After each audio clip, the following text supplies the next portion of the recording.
Գյուրջան Կասկադ 60 ամիս փուլային վճարում բազմաթիվ առավելություններ։ Մեկ որ յուրաքանչյուրի առողջությունը դեր ուշադրության ներքո ովքեր ջաղերի այն կողմ են գտնում, այդ դեպքում այդ 23 մահերը մեկ տարվա ընթացքում վիճակագրությունը ինչի՞։ Ես բազմաթիվ անգամներ ասել եմ, որ դա խիստ մտահոգիչ է, բայց այսօր մենք վիճակագրությունը կրկին ներկայացրինք եւ տեսանք, որ ամենաշատ մահերը 30 եւ ավել նույնիսկ որոշ տարիների ընթացքում գրանցվել են 2014-ից 16 թվականների ընթացքում։ Սա ամենևին ինչ որ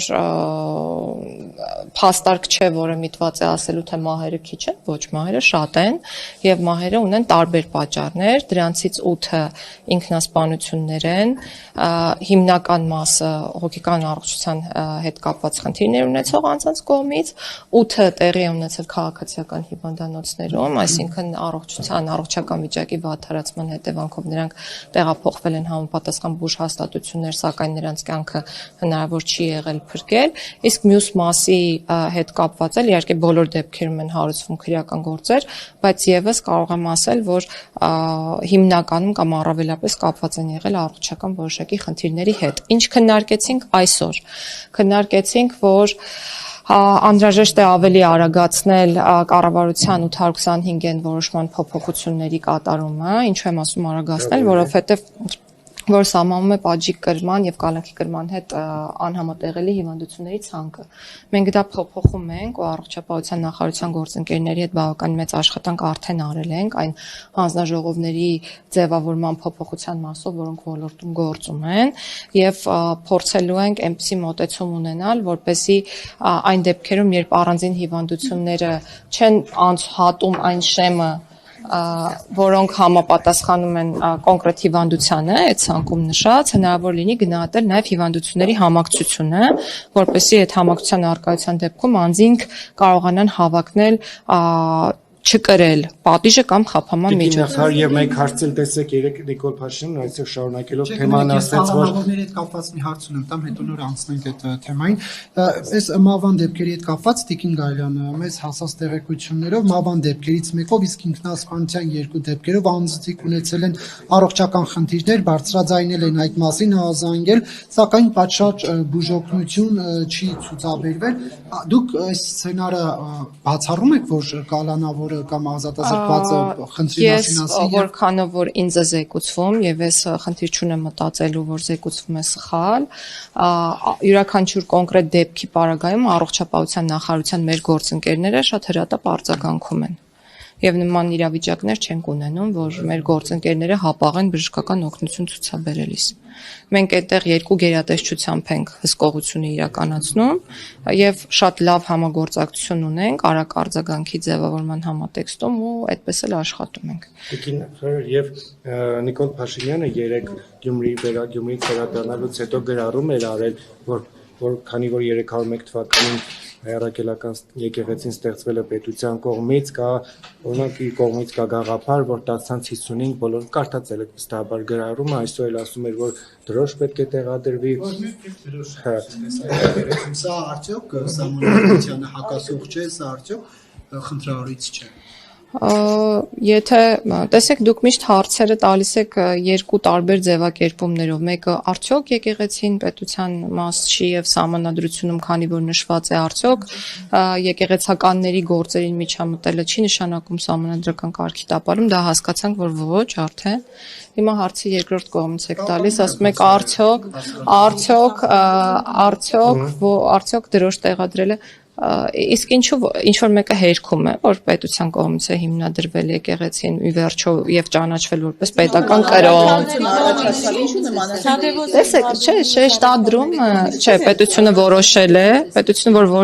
երկու առաքյալների պետությունը որոշել է, որ պետական կրոն է։ Այո, բայց ոչ թե եկեղեցին։ Դե հա, եկեղեցին չի հիմնադրել պետությունը բարձր։ Ես կարծում եմ նպատակը եւ գաղափարը մեր պետության, պետականության գիտակցման, պետության ամրության գիտակց եւ միասնականության գիտակցման մեջ է։ եւ յուրաքանչյուր կազմակերպությունում էլ այդ թվում եւ կրոնական հատկապես եկեղեցում, քանի որ եկեղեցու դերը ընդգծված է սահմանադրությամբ, ինչու չեն կարող լինել Հայաստանի Հանրապետության դրոշները եւ ինչու չի կարող հնչել Հայաստանի Հանրապետության օրհներգը։ Դուք ինքներդ եք ասում, դա գաղափար է։ Այո, դա գաղափար է, որը հնարավոր է իրացնել եւ գուցե չիրացնել։ Կառավարության նիստերն էլ պետք է տերունական աղոթքով սկսվեն։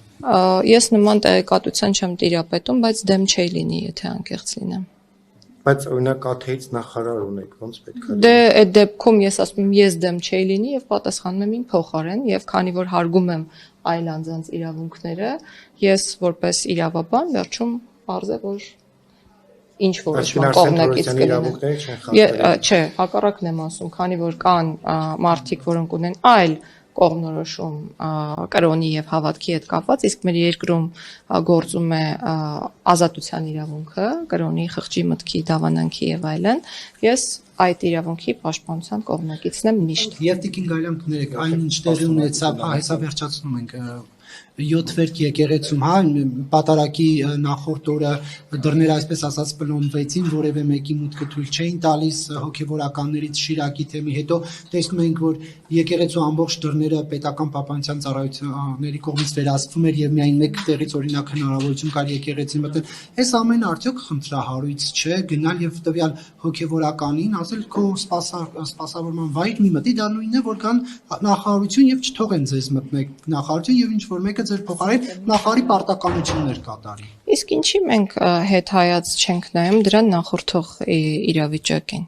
Այսինքն, եթե հնչում են ինչ-որ արտահայտություններ, որ թույլ չի տրվելու պատարակ իրականացնել եւ ժողովուրդը հնարավորություն չի ունենալու իրացնել իր իրավունքը մասնակցել պատարակին, մենք խոսում ենք այն երևույթի մասին, որը միտված է այդ խնդիրը կամ հնարավոր խնդիրը չեզոքացնելուն։ Իմ պատասխանը դա է։ Եկեք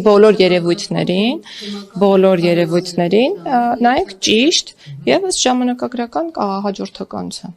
Իսկ այն քաղաքացիներին, որ բռնի ուժ կիրառելով հանում են դուրս, ինչ է նրանք կաթողիկոսի անունն են հնչեցնում պատարակի ժամանակ։ Կարծում եմ, որ հասարակական կարգի պահպանման պատասխանատուներ կան։ Ես չէ որ պետք է գնահատեմ իրենց գործողությունների իրավաչափությունը, եթե դրանք հատում են իրավաչափության սահմանը, վատ է, եթե չեն հատում եւ միտված են հասարակական կարգի պահպանմանը, լավ է։ Տիկին Գալյան, ներողություն, իսկ այդ դեպքում ինչպես է ստացվում, որ Գարեգին երկրորդ կաթողիկոս գոռացողը հասարակական կարգ խախտող, իսկ նույն եկեղեցում կտրիչը կաթողիկոս չէ, գոռացողը հասարակական կարգ խախտող չէ։ Կրկնում եմ, այն բոլոր գործողությունները, որոնք իրապես միտված են հասարակական կարգի պահպանմանը, դրական եմ գնահատում, այն գործողությունները, որոնք միտված չեն կամ ենթադրում են լիազորությունների չարաշահում, վատ եմ գնահատում։ Հիմա կներեք, Փաշինյանը չի չարաշահում լիազորությունները, հաշվի առնելով, որ սահմանադրության պետությունն ու եկեղեցին անջատ են, թելադրում է, որ եկեղեցուն պետք է հնչի օրհներգը եւ պետք է դեպի դրոշ։ Դուք ինքներդ նոր նշեցիք, որ մի գաղափարով է կիսվել եւ գաղափարով կիսվելը դեռ թելադրել չի նշանակում։ Ես առաջարկում եմ, երբ որ կնկատեք որևէ թելադրանք ապագայում, նորից այս հարցը բարձրացրեք։ Դուք ինքներդ կողմ եք, եթե ոչ կարող եք